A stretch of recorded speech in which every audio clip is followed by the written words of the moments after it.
तो नमस्कार दोस्तों, आप देख रहे हैं सचिन एजुकेशन अब 2.0।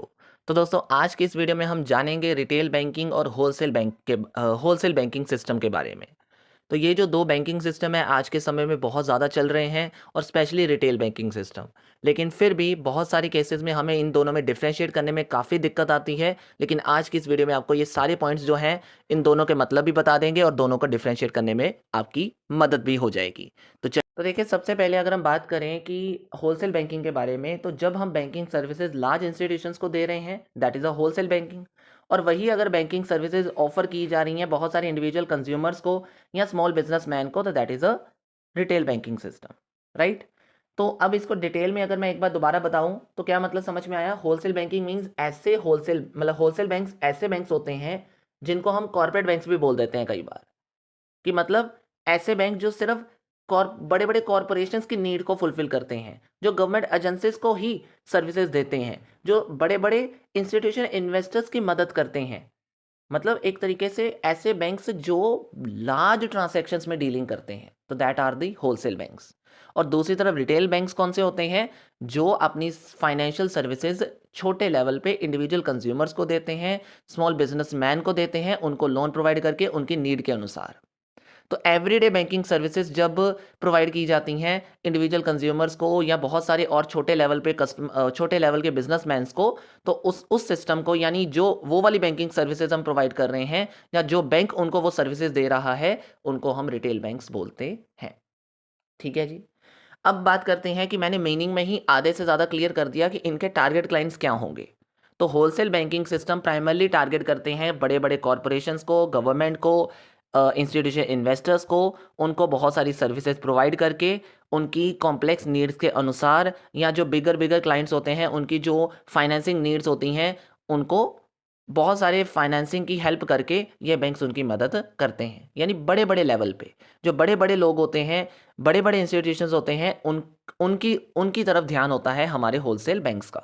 जबकि रिटेल बैंक्स किन की तरफ टारगेट करते हैं, छोटे लेवल पे इंडिविजुअल कस्टमर्स के ऊपर, स्मॉल बिजनेसमैन के ऊपर, ताकि उनकी पर्सनल बैंकिंग नीड्स को फुलफिल किया जा सके, उनकी डेली की बैंकिंग सर्विसेज को उनको प्रोवाइड किया जा सके। ठीक है जी। नेक्स्ट है सर्विसेज। अब कौन कौन सी सर्विसेज मिलती हैं, तो होलसेल बैंकिंग ज़्यादातर लार्ज जो होलसेल बैंकिंग सर्विस जो होलसेल बैंकिंग सिस्टम है ना, ये लार्ज कॉरपोरेशंस को लार्ज लोन्स प्रोवाइड करता है, कैश मैनेजमेंट का ध्यान रखता है, एसेट मैनेजमेंट का ध्यान रखता है, और ट्रेड फाइनेंस प्रोवाइड करता है कि अगर कभी भी कंपनीज को एट अ टाइम पे कभी परचेज सेल करने की ज़रूरत पड़ गई, तो एट अ टाइम पे अगर बैंकिंग सर्विस की नीड है, तो ये बैंक उन बड़े बड़े कॉरपोरेशंस को इस चीज़ में मदद करता है। जबकि रिटेल बैंकिंग सर्विसेज कौन कौन सी सर्विसेज ऑफर करता है अपने इंडिविजुअल कस्टमर्स को, उनके सेविंग अकाउंट खुलवाकर, उनको क्रेडिट कार्ड की फैसिलिटी देता है, उनको पर्सनल लोन अगर चाहिए तो वो भी प्रोवाइड किया जाता है। तो पर्सनल लेवल पे जो भी नीड्स बैंकिंग बेसिस पे चाहिए होती है ना, एक कंज्यूमर को, एक स्मॉल बिजनेसमैन को, वो सारी सर्विसेज रिटेल बैंकिंग उनको देता है टाइम टू टाइम। ठीक है जी। अब देखिए, नेक्स्ट है ट्रेडिंग वॉल्यूम। अब अगर हम ट्रेडिंग वॉल्यूम की बात करें, तो सबसे ज़्यादा ट्रेडिंग वॉल्यूम होता है जहाँ पे बहुत ज़्यादा हाई लेवल ट्रांजेक्शन्स की जाती हों। तो होलसेल बैंकिंग ट्रांजेक्शन्स जो होती हैं वो हाई वैल्यू की होती हैं। मींस उसमें बेशक वन टाइम ट्रांजेक्शन हो रही हो पूरे साल में, पर होती बड़े लेवल पे है, होती बड़ी बड़ी ट्रांजेक्शन्स हैं, तो उनमें ट्रेडिंग वॉल्यूम जो है वो वन टाइम ज़रूर होता है, पर होता बहुत ज़्यादा है। जबकि रिटेल बैंकिंग में ट्रेडिंग वॉल्यूम स्मॉलर होता है, क्योंकि उनकी वैल्यू भी बहुत कम होती है, और ज़्यादातर केसेस में वो लगातार बेसिस में पूरे साल पे होते हैं। मतलब एक टाइम नहीं होता, वो रेगुलरली साल में होती रहती हैं सर्विसेज, जिसकी वजह से उनका जो वॉल्यूम है, जो उनकी वैल्यू वैल्यू होती है ना लोन्स की, या जो अमाउंट्स होती हैं, वो बहुत लेस अमाउंट्स होती हैं। तो day to day banking services में इतनी बड़ी बड़ी ट्रांजेक्शन्स नहीं होती जितनी होलसेल बैंकिंग में एक ही बार में बहुत बड़ी बड़ी ट्रांजेक्शन्स हो जाती हैं। ठीक है जी। अब इसके बाद है क्रेडिट रिस्क की बात अगर करें, क्योंकि होलसेल बैंकिंग डील करता है लार्ज लोन्स में, बड़े बड़े क्रेडिट रिस्क इनको होने, मतलब क्रेडिट रिस्क होने का चांसेस इनको रहता है। मतलब ऑब्वियस सी बात है, लार्ज लोन अगर आप दोगे तो उतना ही ज़्यादा रिस्क है बैड डेट का। तो अगर कॉर्पोरेट क्लाइंट्स डिफॉल्ट कर जाते हैं, तो there will be a chance कि वहाँ पे होलसेल बैंक्स को बैड डेट्स भी बहुत ज़्यादा होने लग जाए, राइट। अब दूसरी तरफ अगर हम बात करते हैं हमारे रिटेल बैंकिंग की तरफ, तो रिटेल बैंकिंग कह लो कि इंडिविजुअल कस्टमर्स को लोन देता है, यानी छोटे लोन्स होते हैं, बड़े बड़े लोन्स नहीं होते हैं, क्योंकि लोन्स की अमाउंट भी बहुत स्मॉलर होती है। तो इस वजह से अगर एक इंडिविजुअल उनको लोन वापस नहीं भी कर पाया या इंटरेस्ट सही टाइम पे नहीं भी दे पाया, तो इतना ज़्यादा रिस्क उनको नहीं होता। तो क्रेडिट रिस्क थोड़ा सा कम होता है किसके अंदर, रिटेल बैंकिंग की तरफ, as compare to the whole banking. ठीक है जी। अब बात करते हैं इंटरेस्ट रेट। अब आप कहोगे सर इंटरेस्ट रेट शायद होलसेल बैंकिंग में ज़्यादा हो, ऐसा नहीं है। होलसेल लोन्स जो हम जनरली लेते हैं ना, वो जनरली इंटरेस्ट रेट कम रेट पे होते हैं। क्यों? क्योंकि लार्ज क्लाइंट जो होते हैं ना, वो एक स्पेसिफिक सम ही बोरो करते हैं। वो ज़्यादातर बड़ी बड़ी अमाउंट्स की तरफ नहीं, मतलब इन सिंपल टर्म वो स्पेसिफिक चीज़ों, मतलब स्पेसिफिक सम्स के ऊपर ध्यान देते हैं कि उनको कितनी ज़रूरत है, कितनी, मतलब कितना की अमाउंट चाहिए, उस पर ध्यान देते हैं। जबकि रिटेल बैंकिंग सिस्टम में इंटरेस्ट रेट हाई रखे जाते हैं लोन्स के ऊपर, क्योंकि उनकी कोई स्पेसिफिक अमाउंट नहीं होती। लोन बहुत स्मॉलर अमाउंट के होते हैं, लेकिन उनका बेस बहुत लंबा होता है, मतलब स्प्रेड बहुत हुए होती हैं वो चीज़ें। तो स्प्रेडिंग जहाँ ज़्यादा होती है, डिवाइडेशन जहाँ ज़्यादा होती है, नंबर ऑफ टाइम्स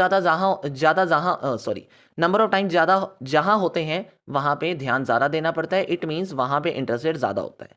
तो इसीलिए लोन के ऊपर इंटरेस्ट रेट जो होलसेल बैंकिंग का है वो कम रहता है, क्योंकि वहाँ स्पेसिफाइड सम होता है, ज़्यादा नहीं होता। जबकि जो स्पेसिफाइड सम है वो रिटेल बैंकिंग में नहीं होता, वहाँ वेरी करता रहता है और स्प्रेडिंग ज़्यादा होती है, जिसकी वजह से इंटरेस्ट रेट ज़्यादा लगाए जाते हैं।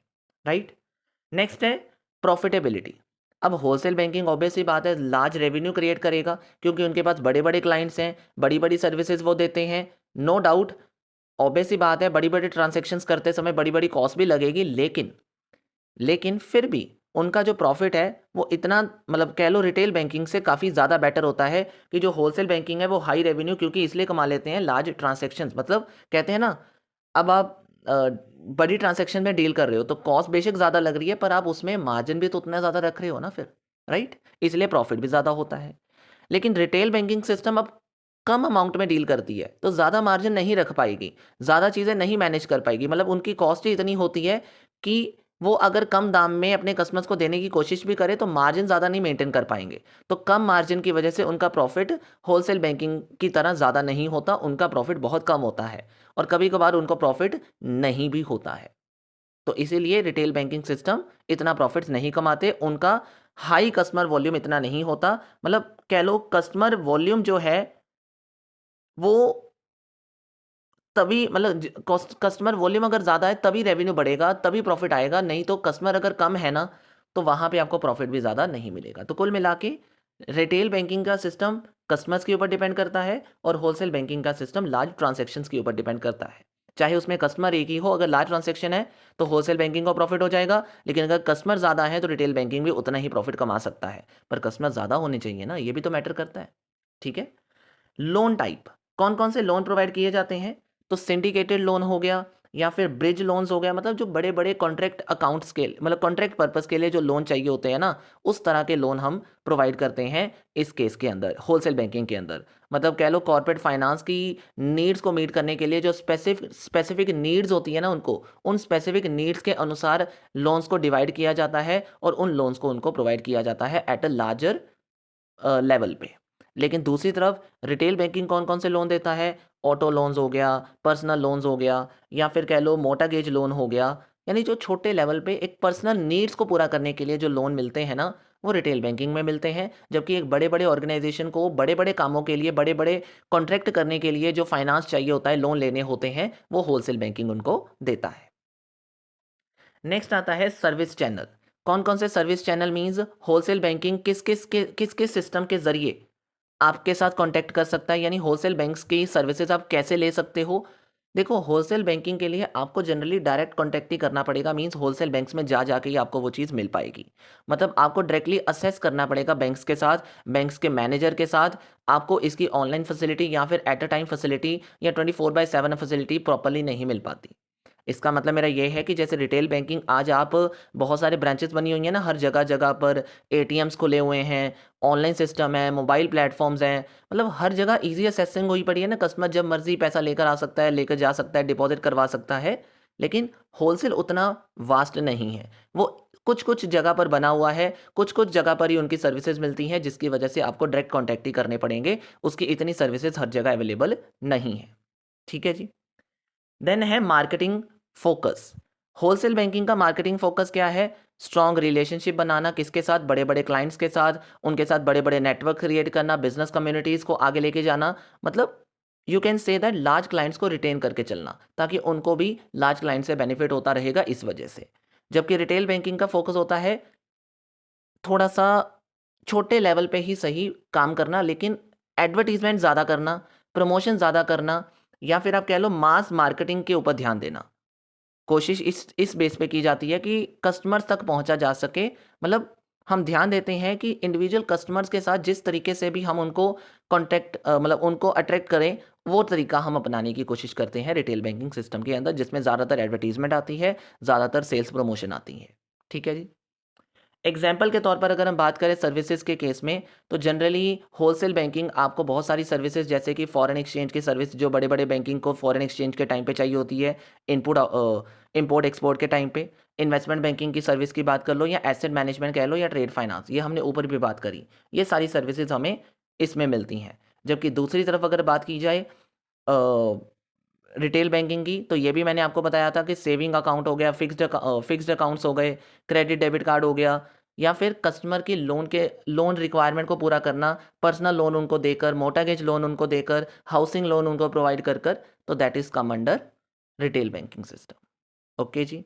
तो these are the main points जो रिटेल बैंकिंग और होलसेल बैंकिंग को एक दूसरे से डिफ्रेंशिएट करने में मदद करते हैं।